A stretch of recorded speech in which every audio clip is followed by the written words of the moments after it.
Séance, on va aborder le TP numéro 1B qui concerne l'échelle de probabilité. Vous avez dans le CD que je vous ai donné les données qu'on va traiter. Il s'agit des analyses chimiques qui ont été faites dans la région de Jbilet. Et les résultats sont présentés dans le fichier Excel intitulé Exercice 2 TP1.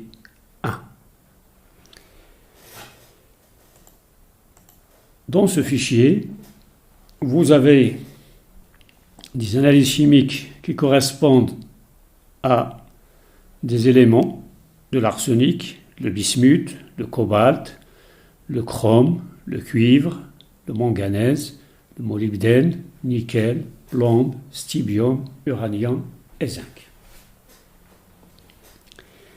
Dans ce tableau, la variable qu'on va étudier, elle correspond au manganèse.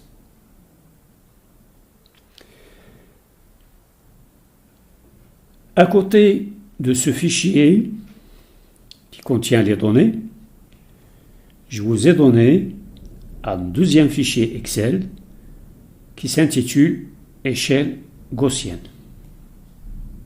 On va revenir par la suite sur ce fichier. Pourquoi l'échelle de probabilité? Dans le cours, lorsqu'on a fait le premier cours concernant les statistiques descriptives,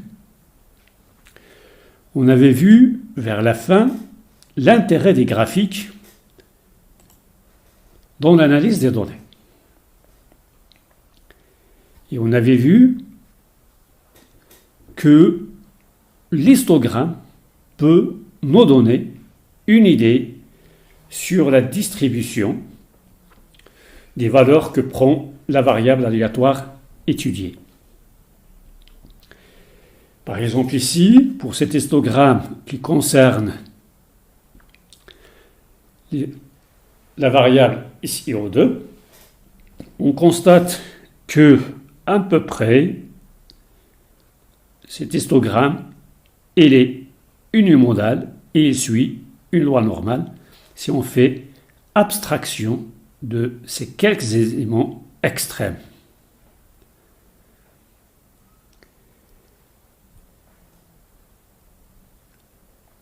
Également, on avait vu lorsque l'histogramme est multimodal, ça veut dire donc on a plusieurs populations. Et on avait vu également lorsqu'on a des histogrammes asymétriques, dont la symétrie peut être vers la droite ou vers la gauche. Là également, c'est une distribution unimodale. Mais cette fois-ci, il ne suit pas une loi normale, il suit ce qu'on appelle une loi log normale. C'est-à-dire, si on transforme nos données en données logarithmiques, à ce moment-là, on va obtenir un histogramme qui suit une loi normale. Dans le cas où on a ce type de distribution qui suit une loi log normale, cela signifie qu'on a différentes populations, autrement dit une hétérogénéité dans les données, et pour savoir le nombre de populations qu'on a, donc on a recours à l'échelle de probabilité pour différencier les populations.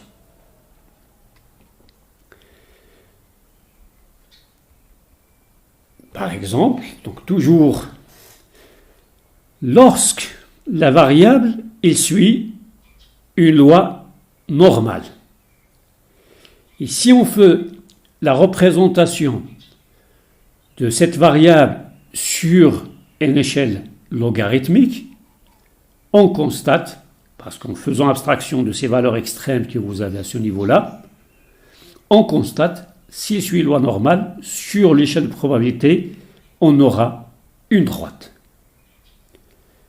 Donc, pour une loi normale, au niveau de la représentation sur l'échelle de probabilité, ça serait une droite.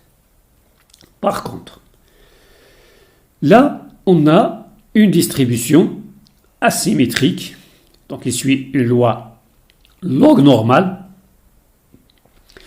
et la représentation de ça au niveau de l'échelle de probabilité, on aura une courbe. Une courbe, ça veut dire donc on a plusieurs populations et à partir de ce graphique de l'échelle de probabilité, on peut savoir combien de populations on a, est-ce qu'on a 2 populations ou 3, etc. Voilà donc pourquoi ce TP d'échelle de probabilité. Pour notre exercice, donc la procédure à suivre pour réaliser ce TP, en premier lieu, c'est de trier les données par ordre croissant et calculer la fréquence relative cumulée de nos données. Donc on revient sur notre tableau de données. La variable qui nous intéresse, c'est le manganèse, donc on va sélectionner toute cette colonne. On va copier ces données et on va les mettre dans une nouvelle feuille. Donc on va coller ici au niveau de la première colonne. Et voilà, donc on laisse de côté nos données pour ne pas perturber le tableau de données. Et on crée une nouvelle feuille et dans cette feuille qu'on va faire les traitements demandés. Donc après avoir collé les données dans cette première colonne, on va les trier par ordre croissant. On sélectionne toujours donc cette colonne, et on va vers la droite, donc en haut à droite, dans cette option de trier et filtrer, et on va choisir tri personnalisé. On aura cette boîte de dialogue qui me demande est-ce que on va étendre la sélection à l'ensemble du fichier, de la feuille, ou bien uniquement au niveau de la sélection. Donc, on va traiter uniquement la sélection, donc continuer avec la sélection en cours, trier. Voilà donc l'intitulé de la colonne. Donc, ce qu'on va trier, c'est des valeurs. Et ici, on va choisir du plus petit au plus grand. On va mettre OK.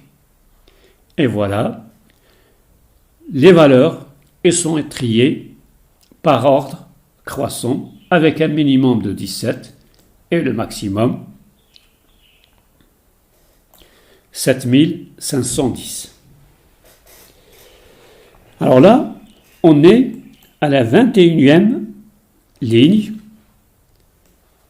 moins la première, ça veut dire 120.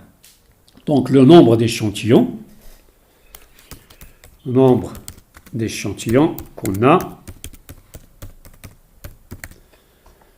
c'est 120.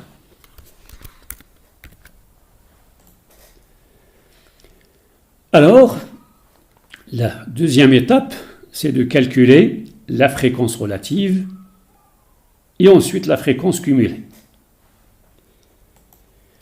Dans ce tableau, j'ai une colonne qui correspond à la fréquence relative et une colonne dans laquelle je vais calculer la fréquence relative cumulée en pourcentage. Alors, c'est quoi la fréquence relative?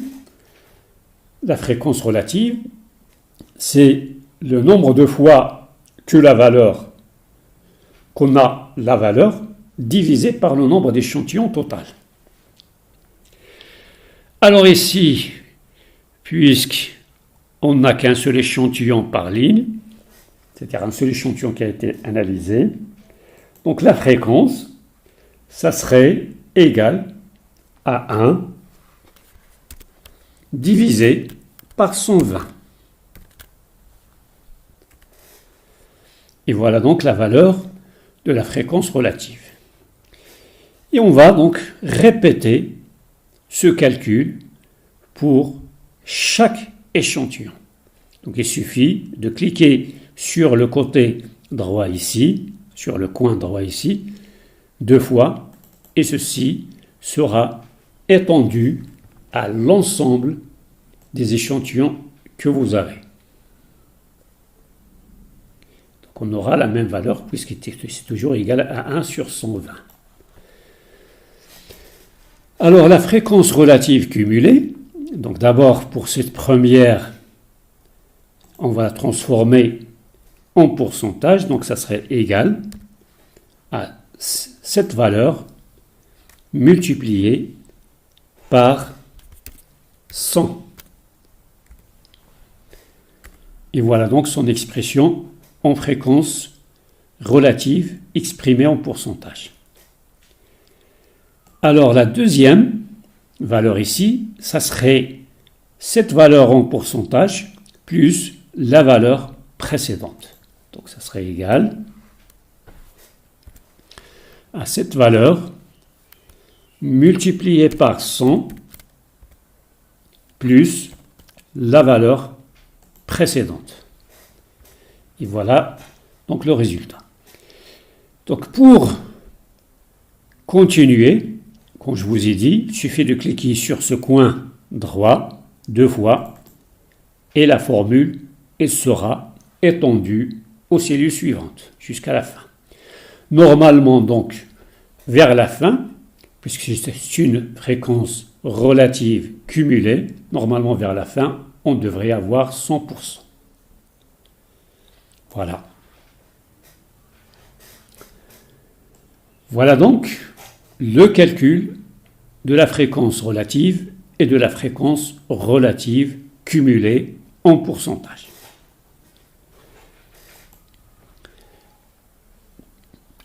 Alors, la deuxième étape, c'est qu'on va utiliser le deuxième fichier qui contient l'échelle gaussienne.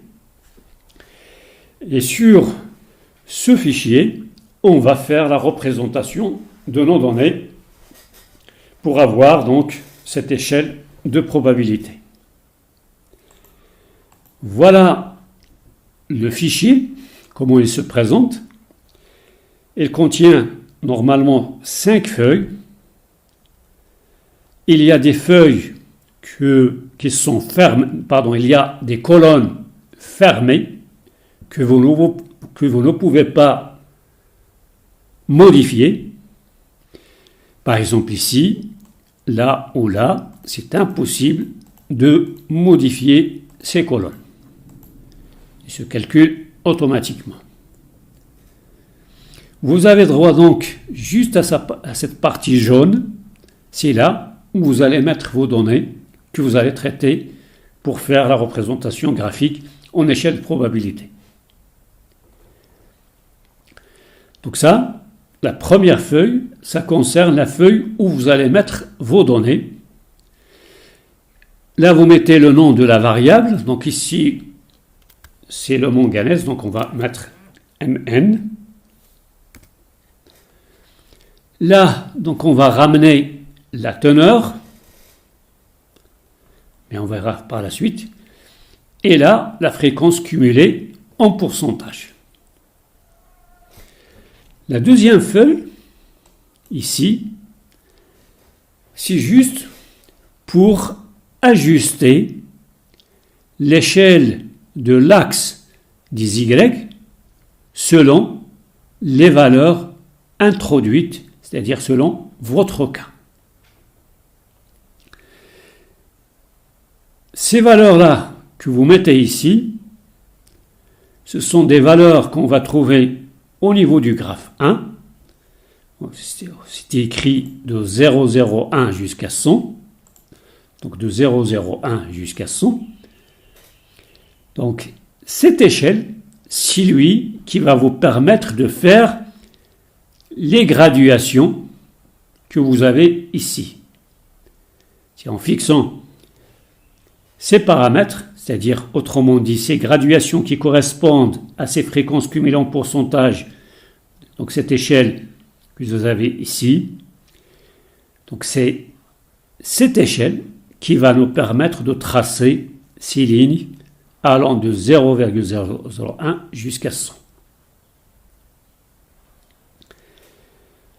Comme vous voyez ici, donc, au niveau de ce graphique, le graphique 1, c'est un graphique d'échelle de probabilité, donc fréquence cumulée en pourcentage, mais qui est semi-logarithmique, c'est-à-dire l'échelle des Y ici, elle est semi-logarithmique.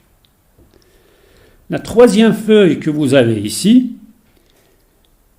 c'est toujours pour ajuster l'échelle de l'axe des Y selon les valeurs introduites, mais sachant que les valeurs introduites ici, ce sont le log népérien de votre variable. Donc, c'est-à-dire au niveau du graphe ici, vous aurez toujours la fréquence cumulée en abscisse, et là, ça serait log népérien de la variable étudiée, et non pas semi-logarithmique. Et donc, c'est écrit de moins 5 jusqu'à 5, donc vous aurez ici de moins 5 jusqu'à 5, ça nous permet de tracer ces graduations pour se repérer au niveau de ce graphique. Maintenant, on va ramener nos données au niveau de ce fichier Excel. Donc on va copier d'abord les teneurs.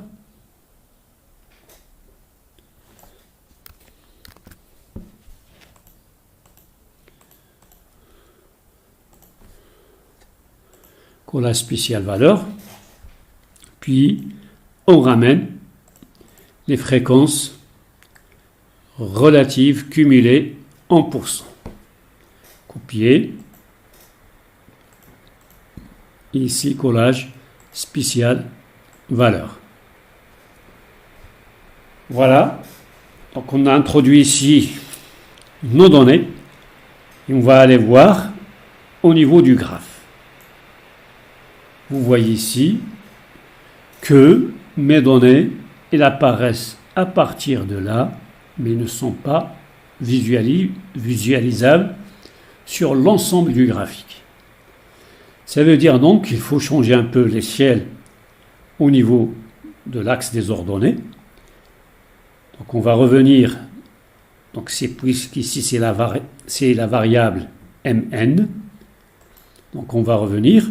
Donc le minimum c'est de 17, donc c'est-à-dire on va commencer à partir de 10, puisque c'est une échelle semi-logarithmique. Et le maximum,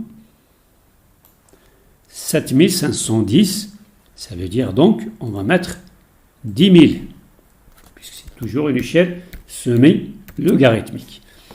Ça veut dire donc, ces variations qu'on a fait ici, on doit les refaire au niveau du graphique, tout cela pour lui dire qu'en quoi, voilà, vous voyez ici, les graduations elles ne sont plus là, puisque je lui ai dit à partir de 10. Donc, les paramètres ici, c'est pour le traçage de ces graduations, de l'échelle de probabilité. Donc, il suffit ici de changer au niveau de l'axe des ordonnées, la droite, mise en forme de l'axe, et on va mettre ici 10, comme tout à l'heure, et 10 000. Et voilà. Donc notre graphique maintenant, on le voit bien. Alors ici, la dernière valeur, puisqu'au niveau de l'échelle, il s'arrête à 99,99. Donc on va un peu modifier, au lieu de 100, on mettra 99,99. Comme ça, on visualisera le dernier point. Et voilà notre graphique correspondant aux données qu'on a, mais c'est une représentation dans l'échelle semi-logarithmique avec les valeurs brutes du manganèse. Pour le deuxième graphique, ici donc on va changer l'échelle en fonction des données qui concernent le log népérien de la teneur. Alors le maximum ici c'est 9 et le minimum c'est 2,8. Donc on va lui mettre entre 2 et 9. Voilà. En venant ici, donc voilà, commence à partir de 2. Donc tout ça, il faut le changer. Donc par la droite de la souris, on choisit mise en forme de l'axe et on mettra ici 2. Et là, on mettra 9. Et voilà notre graphique. Cette fois-ci, dans l'axe des ordonnées, il n'est pas logarithmique, on a des valeurs du log népérien du manganèse, donc ici c'est une échelle arithmétique. Voilà donc pour la représentation graphique de nos données sur l'échelle de probabilité ou échelle gaussienne.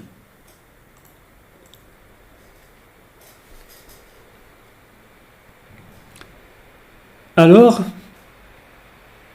comment on travaille sur cette échelle de probabilité pour définir nos populations? Alors, la première des choses qu'on doit faire, c'est écrit dans l'annexe. Dans cet annexe, vous avez un exemple.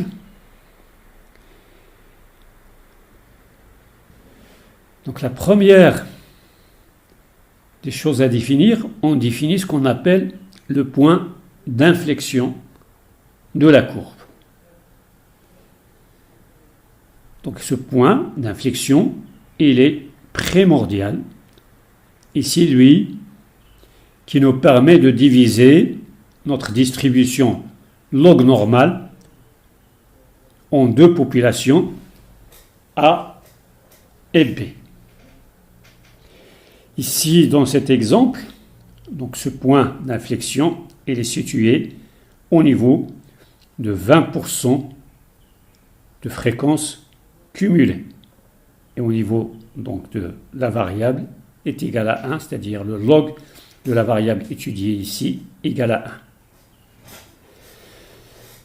Ce point d'inflexion, donc, il nous permet ainsi de séparer notre population, nos individus constituant la population, en deux catégories. 20% qui correspond donc à la première population ici, et 80% correspond donc à la deuxième population que vous avez ici.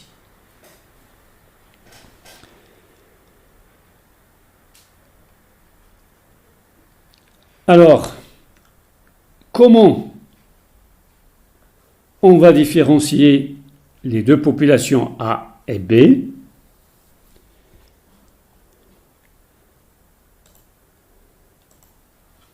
Alors, à partir de notre graphique, on va choisir 3 à 4 points qui sont situés dans cette première partie, c'est-à-dire avant le point d'inflexion, et 3 à 4 points situés après le point d'inflexion. Pour chaque point, donc par exemple ici, prenons le cas de ce point-là, ici, il correspond à 1% au niveau de la probabilité cumulée ou bien la fréquence relative cumulée. 1%. Alors, pour ce point, on va lui recalculer sa nouvelle fréquence cumulée au niveau de la population A. Pour cela, on va utiliser la formule que vous avez dans le document. Alors, la valeur X qui correspond donc à la nouvelle fréquence cumulée au niveau de cette population A, ça serait la valeur de la fréquence cumulée initiale, ici qui est égale à 1, divisé par le point d'inflexion ici qui est égal à 20, le tout multiplié par 100. Donc ça nous donne 1 sur 20 fois 100. Ça veut dire, autrement dit, c'est 100 sur 20 égale à 5. Et c'est ce que vous avez ici sur le graphique. Donc on a le nouveau point ici qui correspond à la nouvelle fréquence qui est égale à 5%. Par exemple, si on prend ce point-là, donc au départ, ici c'est 5. Donc 5 fois 100, c'est 500, divisé par 20, ça nous donne donc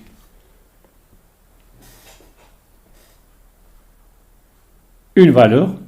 Donc on avait dit 5 fois 100, c'est 500, divisé par 20, ça veut dire, ça revient à diviser 50 par 2, et 50 par 2, c'est 25. C'est ce que vous avez ici, voilà le nouveau point.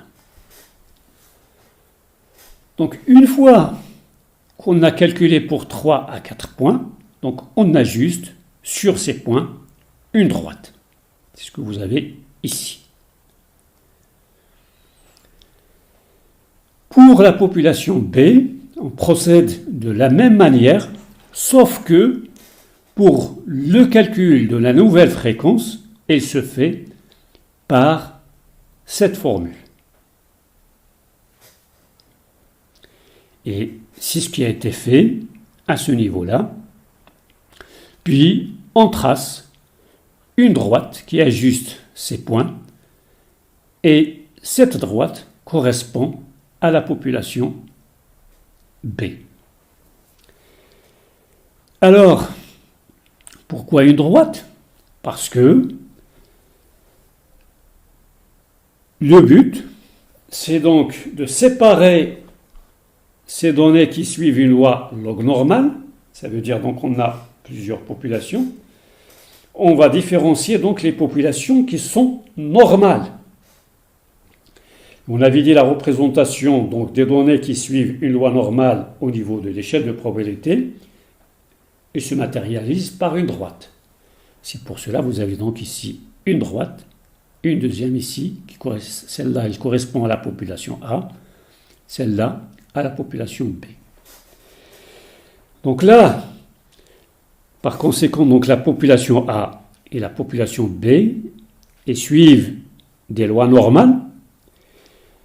Et maintenant, on peut caractériser ces lois normales, c'est-à-dire donc déterminer leurs paramètres. Et pour une loi normale, les paramètres dont on a besoin dans la formule d'une loi normale, on a besoin de la moyenne et de l'écart type.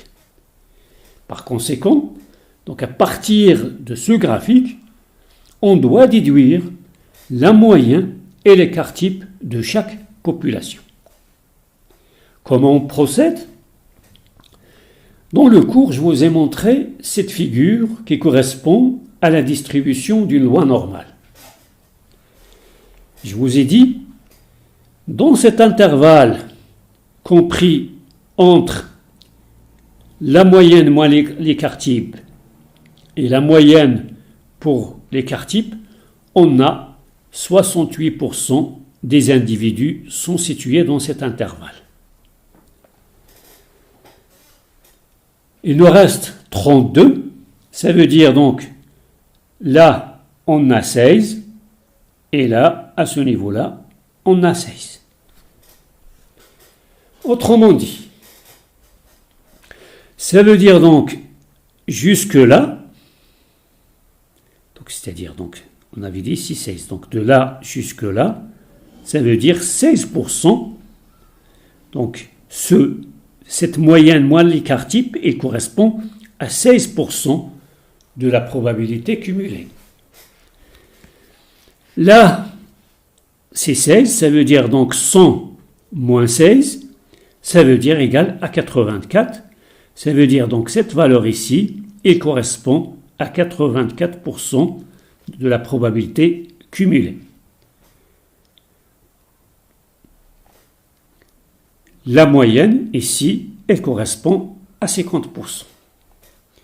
Ce qui veut dire donc, à partir de ce graphique de l'échelle de probabilité, on va obtenir des valeurs à 50% cumulées, et cette valeur, donc, elle va correspondre à la moyenne arithmétique de la population, et que les valeurs qu'on aura à 16% et à 84%, ça veut dire donc cet intervalle, ça serait nu plus sigma moins nu plus sigma. Ça veut dire donc 2 fois sigma. Alors, cet intervalle, donc la valeur de A84 moins la valeur à 16%, elle correspond à 2 fois l'écart type. Donc ainsi, on peut trouver la valeur de l'écart type. Voilà donc comment on utilise ce graphique d'échelle de probabilité pour caractériser, donc pour voir combien de populations on a et de ressortir les caractéristiques de chaque population. Bien, c'est ce travail-là qu'on va réaliser dans le cas, dans notre étude qui correspond au traitement de la variable manganèse.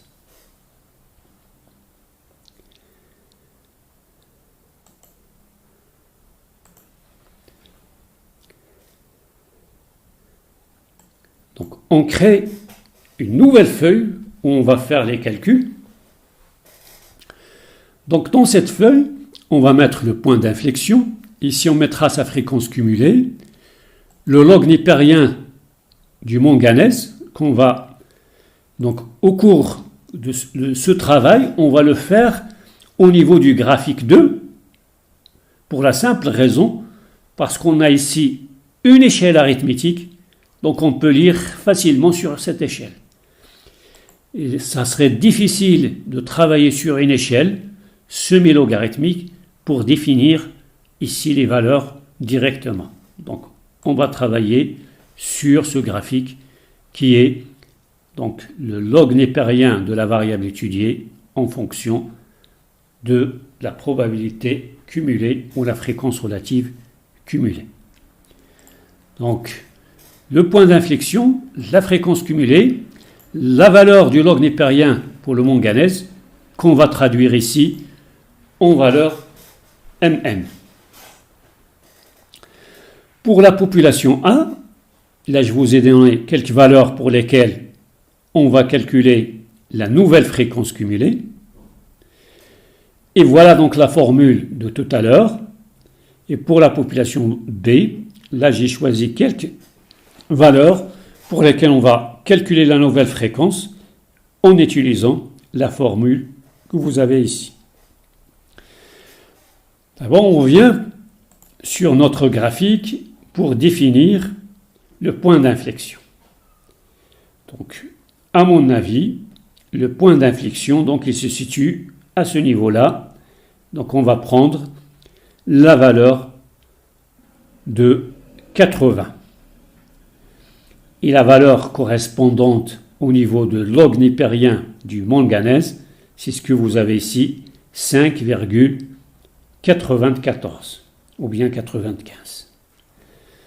Donc on va mettre ici 80 et là 5,95. Si on veut traduire ça en valeur du manganèse.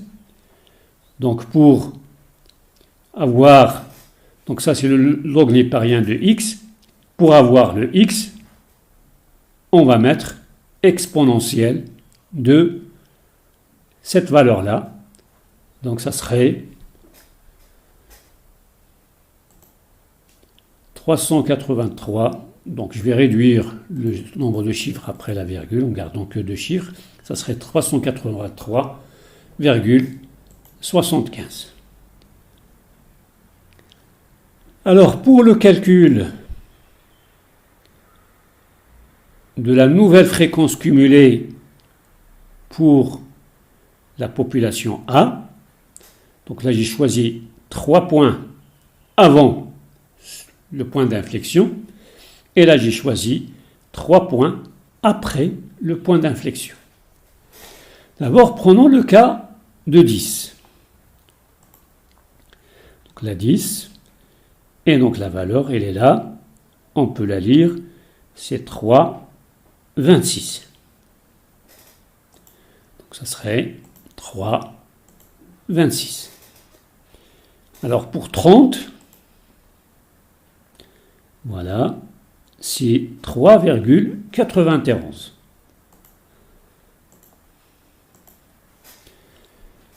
Et pour 60, voilà, mettons tout ça ici, donc ça me donne 4,81.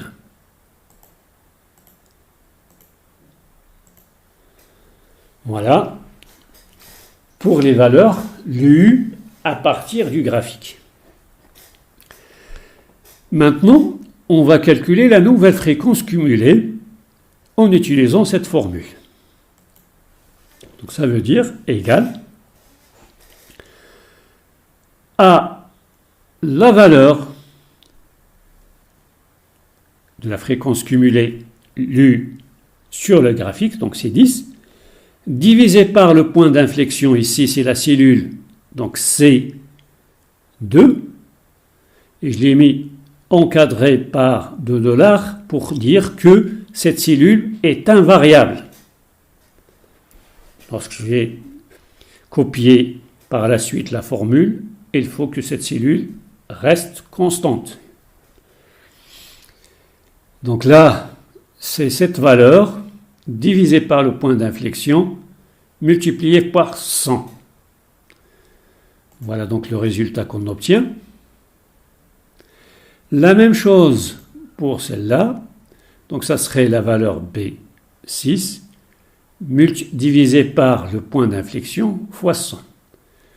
Là également, ça serait B7 divisé par le point d'inflexion fois 100. Voilà donc les nouvelles valeurs de fréquence cumulée. On va traduire donc ça en valeur de manganèse. Donc ça serait exponentielle de la valeur C5. Donc le log népérien, on va avoir la valeur de n en mettant ça en exponentielle. La même chose ici pour C6 et là pour C7. Voilà donc les valeurs du manganèse correspondant à ces nouvelles fréquences cumulées, calculées pour ces valeurs que vous avez ici. La même procédure, on va la faire pour la population B. Donc ici 90, il correspond à cette valeur-là qui correspond à 7,3556.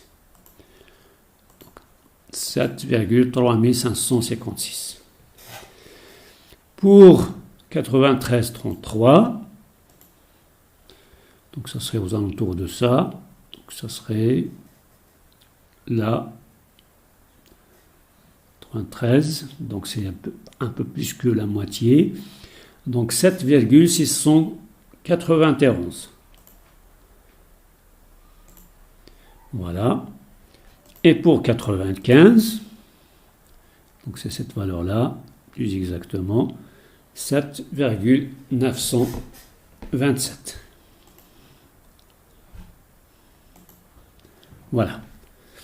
On va calculer donc la nouvelle fréquence en utilisant cette formule. C'est ce que vous avez à ce niveau-là. Donc, ça serait 100 moins 100 moins la valeur que vous avez ici, donc c'est B11, divisé par 100 moins la fréquence cumulée de points d'inflexion, le tout fois 100. Donc il suffit juste de écrire cette formule avec le nombre de parenthèses que vous avez ici et vous aurez donc les résultats concernant chaque point. Et de la même manière que tout à l'heure, on va calculer la valeur du manganèse à partir de ces valeurs du log nipérien.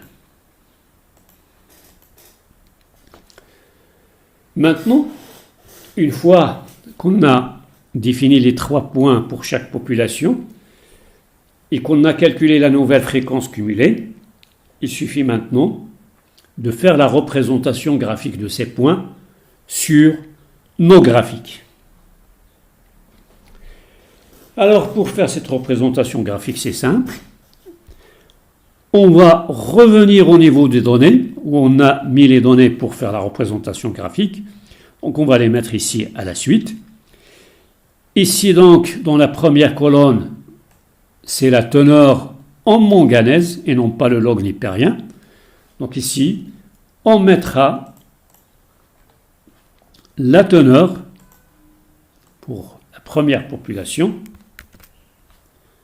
Donc là, c'est des formules. Donc au niveau du collage ici, il faut faire un collage spécial valeur. Et on ramènera les nouvelles fréquences cumulées, calculées. Et on mettra, puisque c'est des calculs, donc on mettra collage spécial valeur. Et là, donc les points ils sont calculés et la représentation graphique, on la voit à ce niveau-là. Voilà les 3 points. La même chose, on peut le faire pour la population B, donc copier, puis collage ici spécial, valeur, on ramène les nouvelles fréquences cumulées, copier et collage spécial, valeur. Et là, on voit bien les 3 points de la population B. Maintenant, il nous reste à ajuster la droite sur ces points-là. Donc là, on clique sur le graphique, puis on va vers Insertion, et là vous avez Forme, on clique, on choisit ici le trait. Puis il suffit donc de tracer un trait. Puis après, vous faites la rotation de ce trait pour l'ajuster sur vos points.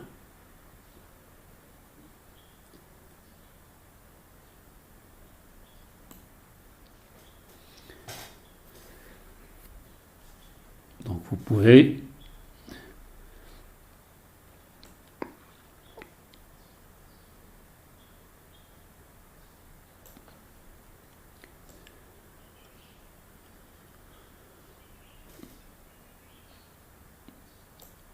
voilà.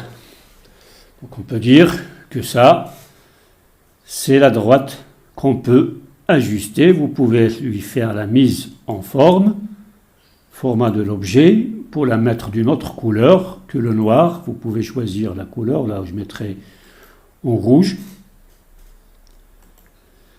La même chose, donc on clique toujours sur le graphique, insertion, forme, trait, et on trace le trait pour la population B. Alors on va l'ajuster. Voilà.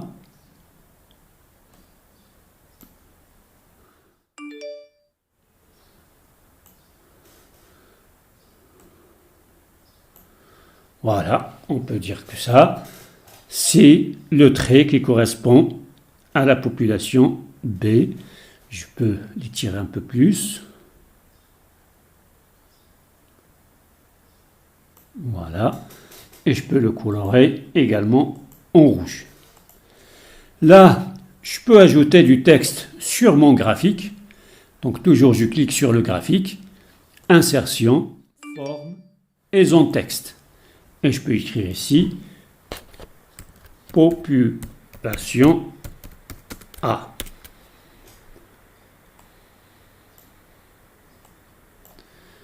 La mettre en gras, la mettre avec une couleur, par exemple ici bleu. Voilà donc la population A. Je peux la copier, la coller, donc ça. Donc il ne veut pas. Donc insertion, forme, zone texte, et on va la réécrire. Population B.